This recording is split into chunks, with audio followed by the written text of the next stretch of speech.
যে জনতা না ক্ষমতা নাকি জনতার ক্ষমতা। আসলে যেটা প্রস্তাব করার চেষ্টা করা হচ্ছে এটা তো জনতার ক্ষমতা। কারণ এইখানে একটা বাইনারি তৈরি করার অনেক সময় চেষ্টা করা হয়, এরকম একটা ধারণা তৈরি করার চেষ্টা করা হয় যে যারা ভালো মানুষ তাদের আসলে ক্ষমতার জন্য রাজনীতি করে না, তারা ক্ষমতায় যেতে চায় না।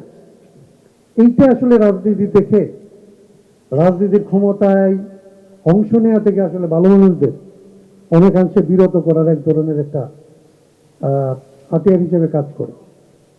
আর যারা আসলে ক্ষমতার জন্য রাজনীতি করে তাদেরকে একচেটিয়া একটা অ্যাক্সেস দেওয়ার একটা অবস্থা তৈরি হয়। অতএব আমাদের প্রশ্নটাকে এইভাবে বোঝা দরকার যে রাজনৈতিক ক্ষমতাটা লাগবে এবং জনগণের রাজনীতি যারা করে তাদের জনগণের জন্যই ক্ষমতাটা লাগবে। ক্ষমতাকে আর জনতাকে আলাদা করে দেখার আসলে কোনো জায়গা নেই। সেই জন্য যেইভাবে আসলে প্রস্তাবটা এইখানে উত্থাপন করা হয়েছে এটার মধ্যে অসম্পূর্ণতা আছে। আরেকজনের বক্তৃতার মধ্যে আমরা বুঝছি যে আসলে তাদের আকাঙ্ক্ষাটা ঠিক আছে। এইটা থেকে পরের যে কথাটা আমি আসতে চাই, যদি জনতার ক্ষমতার ব্যাপারটা আমরা বলি তাহলে আমার আগে যারা বক্তৃতা করেছেন তাদের জায়গায় তাতে আমি আর নতুন করে রিপিট করতে চাই না। আমাদের প্রত্যেকের বেলায় এটা হচ্ছে খুবই দগদগে 24-এর অভিজ্ঞতা এবং আজকে পর্যন্ত আমাদের মধ্যে এটা নিয়ে নতুন করে আলাপ করার কিছু নাই। কিন্তু আমি মনে করি যে আমি উকালতি করি পেশায়। আমরা যখন আসলে অনেকদিন পরে সাক্ষী নেই না, সাক্ষীদের বেলায় একটা টার্ম ইউজ করি আমরা, রিফ্রেশিং মেমোরি। আমরা জিজ্ঞেস করি যে আপনার এত তারিখে তো আপনি আসলে মামলাটা হয়েছিল তাই না, এত তারিখে তো আপনি আসলে এরকম এরকম। আপনাদের সাথে আমি নির্বাচন নিয়ে একটু, আপনাদের প্রত্যেকের জানা কিন্তু কয়েকটা জিনিস আবার একটু রিফ্রেশ করি। বাংলাদেশে এখন যে নির্বাচনটা হতে যাচ্ছে এই নির্বাচনটা কিন্তু সাধারণ কোনো নির্বাচন না। সাধারণ নির্বাচন বলতে আমরা বুঝি যে 5 বছর পর পর একটা নির্বাচন হয়, বিভিন্ন রাজনৈতিক দল মানুষের সামনে আসে, এসে বলে আমাদের যদি ভোট দেন আমরা এটা করে দেব, আরেক দল বলে আমাদের ভোট দিলে আমরা ওইটা করে দেব।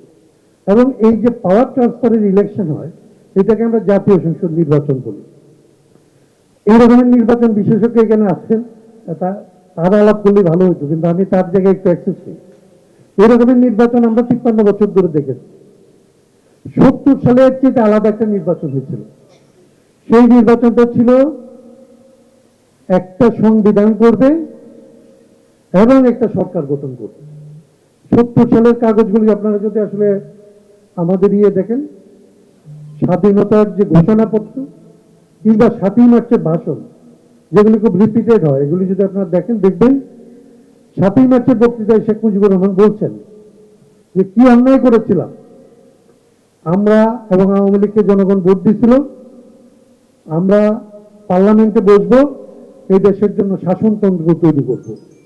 তার মানে ওই নির্বাচনে একটা টার্গেট ছিল, একটা সংবিধান, একটা শাসনতন্ত্র। আজকে যেটাকে আমরা সংবিধান বলি, পাকিস্তান আমলে এটাকে শাসনতন্ত্র বলা হতো।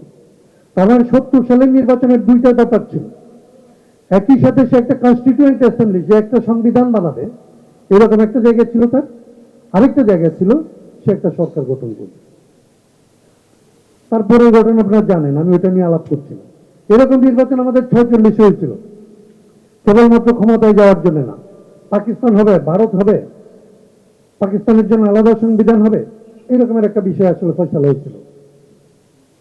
24 আমরা এক ধরনের রাজনৈতিক পরিবর্তনের জন্য আসলে সামরিক শাসন থাকবে বাংলাদেশে, সামরিক বাহিনী শাসন করবে নাকি আসলে রাজনৈতিক দলের রাজনৈতিক ব্যক্তিত্বরা আসলে শাসন করবে, শাসন ব্যবস্থা কিরকম হবে, এটার জন্য এক ধরনের একটা রূপরেখার প্রয়োজন হয়েছিল 90-এর আন্দোলন। 24-এ আজকে যে নির্বাচন হতে যাচ্ছে এই নির্বাচন এরকম একটা নির্বাচন, যে নির্বাচনে বলা হচ্ছে যে একটা সরকার গঠন এবং সংবিধানের যে সমস্ত পরিবর্তনের জন্য এই ঐকমত্য কমিশন অনেক দূর ধরে কাজ করে যে বিষয়গুলিতে একমত হয়েছে এগুলিকে আসলে সংবিধানে অন্তর্ভুক্ত করার ক্ষমতা যারা নির্বাচিত হয়ে আসবে তাদের ডুয়াল পাওয়ার থাকবে। তার একটা সরকার গঠনের ক্ষমতা, আরেকটা হচ্ছে আসলে কনস্টিটিউশন চেঞ্জ করার ক্ষমতা, সংবিধান সংস্কার করার ক্ষমতা। এই দুইটা জিনিস থাকবে।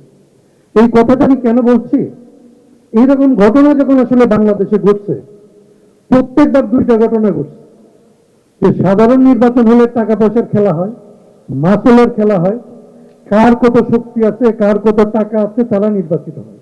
কিন্তু যে নির্বাচনগুলির কথা বললাম, 46 বলেন, 54 বলেন, 70 বলেন, 90 বলেন, কখনো এই ধরনের টাকা দিয়ে নির্বাচন হয় না। নির্বাচন হয়েছে এই রাজনৈতিক আন্দোলনগুলিতে যারা নেতৃত্ব দিচ্ছে, এই রাজনৈতিক পরিবর্তনের জন্য যারা আসলে দাঁড়াইছে, তারা আসলে তাদেরকে জনগণ নেতৃত্বে নিয়ে আসে, তারা নির্বাচিত হয়েছে।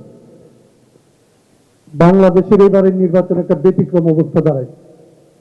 বাংলাদেশে এইবার যারা নেতৃত্ব দিচ্ছে, এই আন্দোলনে যাদেরকে আমরা নেতা মনে করছি, মিডিয়া যাদেরকে নেতা মনে করছে, যাদেরকে আসলে এই সরকার নেতা হিসেবে পরিচিত করাইছে, তারা খুব অল্প সময়ের মধ্যে নেতৃত্বের জায়গাটার মধ্যে যে ধরনের মরাল অবস্থান লাগে, জনগণের পক্ষে থাকার জন্য যেই ধরনের গেস্টার পশ্চার লাগে, জনগণ যেইভাবে থাকলে তাকে আপনার নেতা মনে করে। প্রথম দিকে কে যেন কথাটা তুলছিল যে বিপ্লব আর বিলাসের মধ্যে যে পার্থক্য থাকে, এইটাকে আসলে স্পষ্ট করে না গেলে বিপ্লবকে যখন কেউ বিলাসে রূপান্তরিত করে, জনগণ তাকে পরিত্যাগ করতে বাধ্য হয়। এবং জনগণ যখন পরিত্যাগ করে, এই যে রাজনৈতিক পরিবর্তনের যে নির্বাচন হওয়ার কথা, সেই নির্বাচন দ্বিধান্বিত একটা অবস্থার মধ্যে এসে দাঁড়ায়।